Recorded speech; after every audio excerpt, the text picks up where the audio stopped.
Jadi salah satu street food populer di Indonesia, cilok bisa ditemukan di banyak tempat.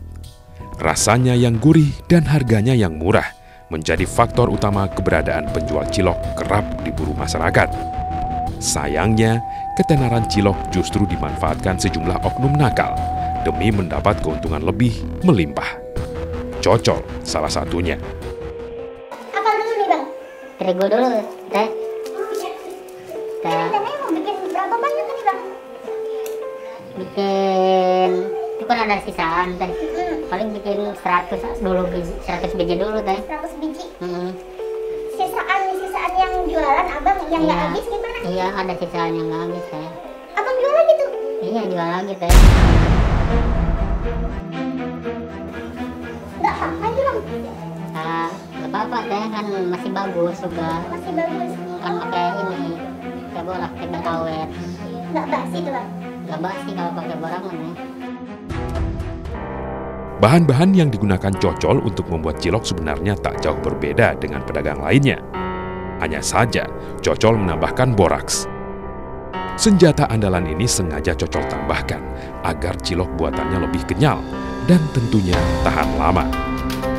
Takaran penggunaan boraks pun tak ada patokan pasti. Semuanya terserah Cocol. Nah, sekarang baru pakai borak teh. Berapa banyak ini boraknya teh? Kira-kira tergantung banyak kita bikinnya teh. Ini abang ngarang sendiri atau gimana nih? Pakai boraknya segitu takarannya bang? Ngarang kalau takaran mah. Tapi kalau idenya ada yang ngasih tahu gitu teh. Oh. Kalau takarannya ngarang gitu. Belajar pakai borak ini dari mana sih bang dulu bang? Dari temen deh kasih tahu. Cuma kalau prakteknya nggak dikasih tahu, cuma suruh campur aja. Cocol mengaku mengetahui bahaya boraks jika dimakan manusia. Namun ia tetap nekat menggunakannya. Tapi abang tahu nggak sih sebenarnya kalau pemakaian borak itu tidak boleh bang? Tahu deh, kalau mau gimana lagi ya. Kalau nggak habis lagi saya nyoba-nyoba gitu tadinya. Ternyata iya gitu awet deh. Saya jadi pakai jadi nyampe sekarang gitu. Dagangannya kayak jarang habis gitu. Suka nyisa gitu banyak. Kalau nyisa banyak kita kan rugi juga gitu kan.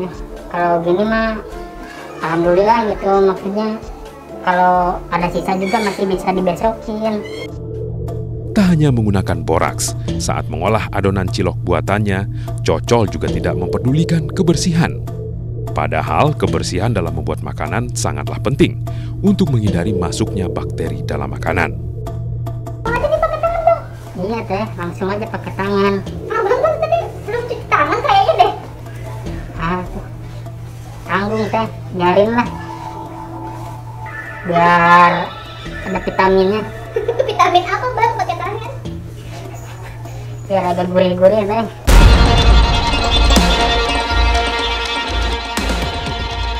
Sebelum membuat cilok sendiri, Cocol mengambil dagangannya dari produsen cilok.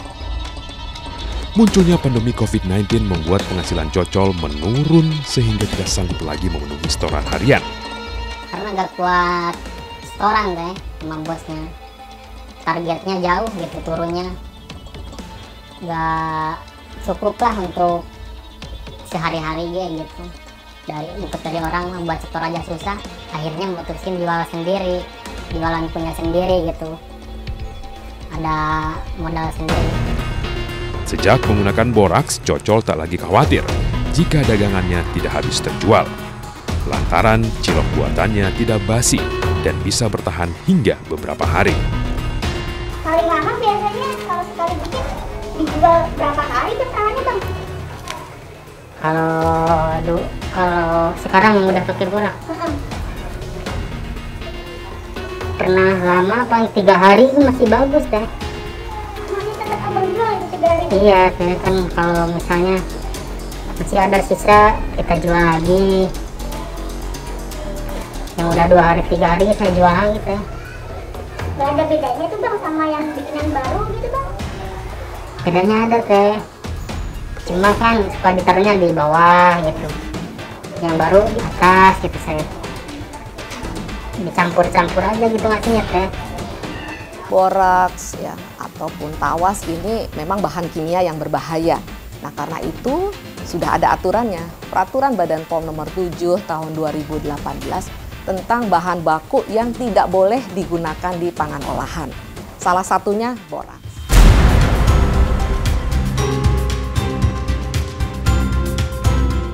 Boraks adalah salah satu zat kimia yang mudah ditemukan di pasaran karena harganya relatif murah.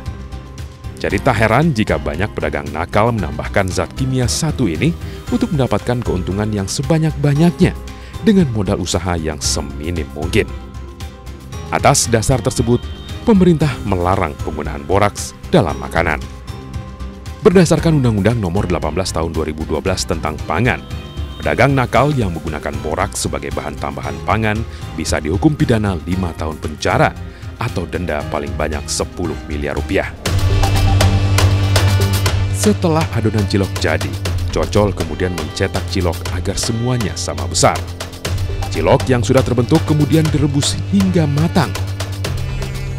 Dalam sehari, Cocol bisa membuat 400 hingga 500 biji cilok.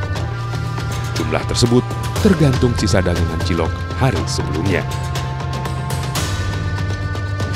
Dengan modal 100.000, Cocol bisa mendapatkan keuntungan hingga 300.000 rupiah dalam sehari. Saat berjualan, Cocol tidak menetap di satu lokasi saja. Ia berkeliling ke beberapa wilayah yang terbilang cukup jauh dari rumahnya. Pelanggannya pun beragam, mulai dari anak-anak hingga orang dewasa. Dengan lahapnya, para konsumen menyantap cilok boraks buatan Cocol, tanpa tahu resiko bahaya kesehatan yang mengancam mereka. Curiganya mungkin juga dirasanya juga gitu, nggak tahu di aromanya, nggak tahu saya kan. Mungkin ada yang nanya aja gitu, pakai ya bang, saya jawabnya enggak aja gitu.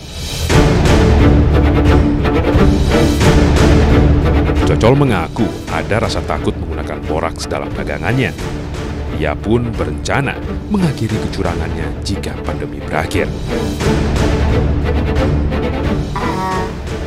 Mudah-mudahan kalau normal lagi mah kayak biasa-biasa jualannya, kayaknya saya berhenti pakai boraks juga kan. Karena takut ketahuan juga. Iya gitu, takutnya ada diperiksa gitu, takut ditangkap juga ya, bisa jadi gitu kan.